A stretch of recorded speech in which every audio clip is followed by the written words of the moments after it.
Solve करने वाले 68 number का है। वो यूपीएससी सीएबीएफ में पूछा गया है ऐसे। चलो सोल्व करते हैं। पढ़िए सबसे पहले इसे आराम से पढ़िए, क्वेश्चन को आराम से पढ़ना है, बिल्कुल एग्जाम हॉल में है तब भी काम बिल्कुल काम रहना है आपको। There are 4 blocks A B C D in a row, ठीक। एक ग्लो करता है 2 मिनट के लिए, फिर वो गो ऑफ हो जाता है 1 मिनट के लिए, मतलब 2 मिनट के लिए वो जलता है, फिर 1 मिनट वो बंद हो जाता है। और ये प्रोसेस कंटिन्यू रहती है आगे भी ऐसे, ठीक है। Similarly B glow for 3 minute and then goes off for 1 minute, okay, and the process continue, ठीक। फिर सी है, वो भी 4 मिनट के लिए ग्लो करता है, फिर 1 मिनट को ऑफ हो जाता है। Well for D it is 5 minute and 1 minute respectively for glow, ठीक है। डी 5 और 1, ओके। अब देखो आगे क्वेश्चन क्या कह रहा है कि एक मैन है जो एंटर करता है रूम के अंदर and comes out of it as soon as he completes an hour, और वो रूम से वैसे ही बाहर निकल जाता है जैसे 1 घंटा पूरा होता है। तो ये कह रहा है कि what is the maximum number of times that he may face complete darkness in the room, कि मैक्सिमम कितने समय, मैक्सिमम कितने टाइम वो कमरे के अंदर कंप्लीट डार्कनेस फेस करेगा या कर सकता है, मे फेस, मैक्सिमम बताना है आपको। देखो 4 बल्ब है, ए है, बी है, सी है और डी है। अब देखो एक तरफ ग्लो करता है 2 मिनट के लिए, फिर 1 मिनट ये गो ऑफ हो जाता है, बंद हो जाता है। ये 3 फिर 1, ये 4 के लिए जलता है, 4 मिनट जलता है, मतलब 1 मिनट को ऑफ हो जाता है। ये 5 मिनट जलता है, 1 मिनट को ऑफ हो जाता है, ठीक है भाई, ये हो रहा है मामला, ओके। अब तुम मुझे ये बताओ, वो कंप्लीट डार्कनेस कब फेस करेगा वो पर्टिकुलर पर्सन? तब करेगा ना जब न तो ए जले, न बी जले, न सी जले, न डी जले, मतलब चारों एक साथ बंद हो जाए। और चारों एक साथ बंद कब होंगे? पहला तो 2 मिनट के लिए जलकर 1 मिनट के लिए बंद होता है, दूसरा 3 मिनट जलता है 1 मिनट बंद होता है, तीसरा 4 मिनट जलता है 1 मिनट बंद होता है, चौथा 5 मिनट जलता है 1 मिनट बंद होता है। कुछ समझ में आ रहा है? कॉन्सेप्ट किसका बन गया? एलसीएम वगैरह का बन गया ना, बढ़ गया ना एलसीएम, कि हम चारों का एलसीएम ले लें, 2 3 4 5 का जो 60 है, तो 60 मिनट के ऊपर जस्ट आफ्टर 60 मिनट के बाद कंप्लीट डार्कनेस होगा, ना ए जलेगा, ना बी जलेगा, ना सी जलेगा, ना डी जलेगा।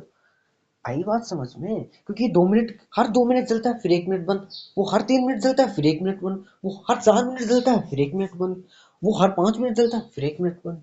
तो ये प्रोसेस चल रही है। कंप्लीट डार्कनेस तो हम तब फील करेंगे जब चारों बंद हो, और चारों एक साथ बंद कब होंगे? 60 मिनट के बाद, हर 60 मिनट के बाद चारों एक साथ ऑफ हो जाएंगे, बंद हो जाएंगे, ठीक है।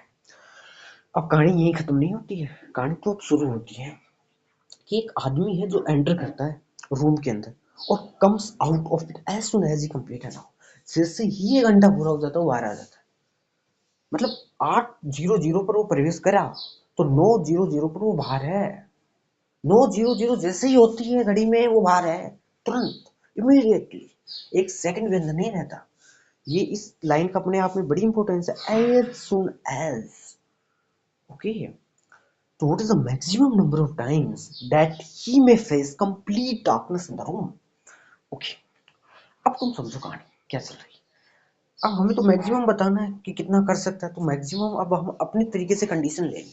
अब तुम समझो कि 60 मिनट के लिए, पहली 60 मिनट कुछ भी थी, जैसे 7 बजे थे, 7 बजे थे, कुछ भी मान लो यार, 7 बजे थे, फिर 60 मिनट के लिए 8 बजे तक, 8 बजे अचानक से, क्योंकि 60 मिनट के बाद में अचानक से डार्कनेस होगी हर 60 मिनट के बाद में, तो 8 बजे डार्कनेस हो गई, कुछ भी मान लो, ठीक है। 7 बजे से 8 बजे डार्कनेस हो गई, 1 मिनट के लिए डार्कनेस रहेगी, मतलब 8 1 तक डार्कनेस रहेगी। अब मैं इसी डार्कनेस जब है ये 1 मिनट की, तो 8:01 पर डार्कनेस है ऐसे मान के तो होगी, क्योंकि 7 बजे अचानक से डार्कनेस हुई थी। ये हम एक पर्टिकुलर कंडीशन ले लेते हैं, तो फिर 8 बजे डार्कनेस होगी, तो 8:01 तक डार्कनेस रहेगी, क्योंकि वो 1 मिनट तक रहती है। तो मैं व्यक्ति को एंटर तब करा रहा हूँ जब 8:50 है, 30 सेकंड है, मान लो 30 सेकंड है, मिनट भी नहीं हुई, 8:30 है, अभी 00 मिनट है, सेकंड 30 है, 1 मिनट तो बाद में आएगी। अरे पहले 30 सेकंड होगी, फिर 40, फिर 50, फिर 1 मिनट होगी ना, तो मैं 30वें सेकंड पर ही आदमी को एंटर करा देता हूँ रूम के अंदर, तो उसको डार्कनेस दिख जाएगी ना। अगर 30वें सेकंड पर जाएगा तो अभी तो 1 मिनट तक रहनी है, तो अभी 30 सेकंड और डार्कनेस रहेगी, तो 30 सेकंड तक तो डार्कनेस फील कर लेगा ना। एक डार्कनेस उसने फील कर ली, एक वन टाइम। तुम ऐसे सोचो, डार्कनेस तो देख ली उसने 1 मिनट। अब तुम सोचो, तुमने 8:30 पर 00 मिनट थी, 0 मिनट थी और 30 सेकंड थी, उस पर व्यक्ति को प्रवेश करा, वो जस्ट 1 घंटा रहेगा, कंप्लीट 1 घंटा। मतलब वो अब रहेगा 9:00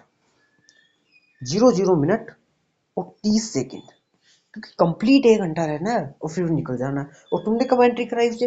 8:00 के ऊपर। तो 9:00 के ऊपर वो बाहर आ जाएगा। अब तुम मुझे ये बताओ, एक बार तो उसने डार्कनेस देख ली, जब डार्कनेस थी मैंने तभी उसे एंट्री करवाई, देख ली एक बार, क्या वो दोबारा भी देख सकता है क्या? अब सोचो तुम 8:01 के ऊपर, 8:01 के ऊपर वापस से बल्ब ऑन हो जाएंगे, ए बी सी डी सभी एक साथ ऑन हो जाएंगे, फिर वही प्रोसेस चलेगी और अगले 60 मिनट तक यही चलेगी। मतलब 8:01 पर ऑन हो गए जस्ट 1 मिनट के बाद। अब 60 मिनट इसमें जोड़ो, तो 60 जोड़ोगे तो 9:01, यानी कि अगले 9:01 के बाद ही अचानक से डार्कनेस होगी, इससे पहले नहीं। लेकिन व्यक्ति का 1 घंटा का पूरा हो जाएगा 9:00 के ऊपर। मतलब व्यक्ति बाहर निकल जाएगा जब तक अगली डार्कनेस होगी कमरे में, तो मैक्स टू मैक्स एक डार्कनेस ही फील कर पाएगा, एक से ज्यादा किसी हालत में नहीं। सही।